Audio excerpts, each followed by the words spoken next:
ഇഡ്ഡലിക്കും ദോശയ്ക്കുമുള്ള മാവരയ്ക്കാൻ വേണ്ടി അരിയും ഉഴുന്നൊക്കെ ഏത് അളവിലാണ് ഇടുന്നതെന്നാണ് ഈ വീഡിയോയിലുള്ളത്.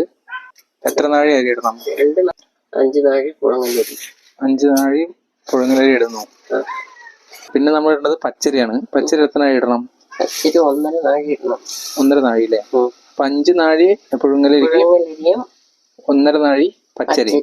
അപ്പൊ ഇഡ്ഡലി ഉണ്ടാക്കാം, ദോശ ഉണ്ടാക്കാം. പിന്നെ ഇടുന്നത് വെന്തയമാണ്. വെന്തയത്തിന് അളവുണ്ടോ? അളവൊന്നുമില്ല, അത്ര ഇടുക. പാകത്തിന് ആവശ്യത്തിന് കുറച്ചിടുക അല്ലേ? അതെന്തിനാ ഇടുന്നത്? ഇത് മയം കിട്ടും, ഇഡ്ഡലി നല്ല മയം കിട്ടും. ഓ, അതിന് വേണ്ടിയിട്ടാണ് വെന്തയം ഇടുന്നത്. ഓക്കെ. കഴുകി അരിച്ച് വെള്ളത്തിലിട്ട് വെച്ചാൽ ഒരു 3 മണിക്കൂർ വെച്ചിട്ട് അരയ്ക്കാൻ പറ്റും. ഇത് എത്ര ദിവസത്തേക്ക് വേണ്ടിയുള്ളതാണ് ഇട്ടിരിക്കുന്നത്? 5 കുടുംബത്തിന് 5-6 ദിവസം. ഓക്കെ. അടുത്തത് നമ്മൾ എടുക്കേണ്ടത് ഉഴുന്നില്ലേ?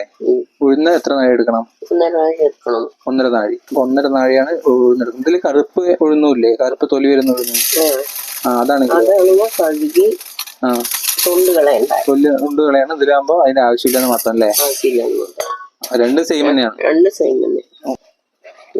മതി. 1.5 നാഴിയായി. ഇതപ്പോ എത്ര മണിക്കൂർ വെള്ളത്തിലിടണം? ഉഴുന്ന് 4 മണിക്കൂർ കണക്ക്. ഉഴുന്ന് 4 മണിക്കൂർ. അരി 3 മണിക്കൂർ ആയാലും കുഴപ്പമില്ല. ഓക്കെ, ശരി. ഇനി ഉഴുന്ന് വെള്ളത്തിലിടുമ്പോ വേറൊരു കാര്യം ശ്രദ്ധിക്കേണ്ടതുണ്ട്. അതെന്താണ്?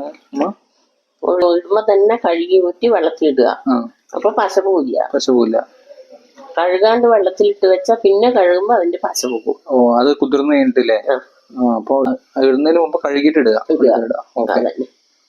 അരിയിലാണെങ്കിൽ ശ്രദ്ധിക്കുന്നത് എന്താണെന്ന് വെച്ചാല് അതേപോലെ തന്നെയാണ്. അരി നമ്മൾ ഇടുമ്പോ തന്നെ വൃത്തിയായി കഴുകി അരിച്ചിട്ട് വെള്ളത്തിലിട്ട് വെക്കുക. അപ്പൊ കുഴപ്പമില്ല.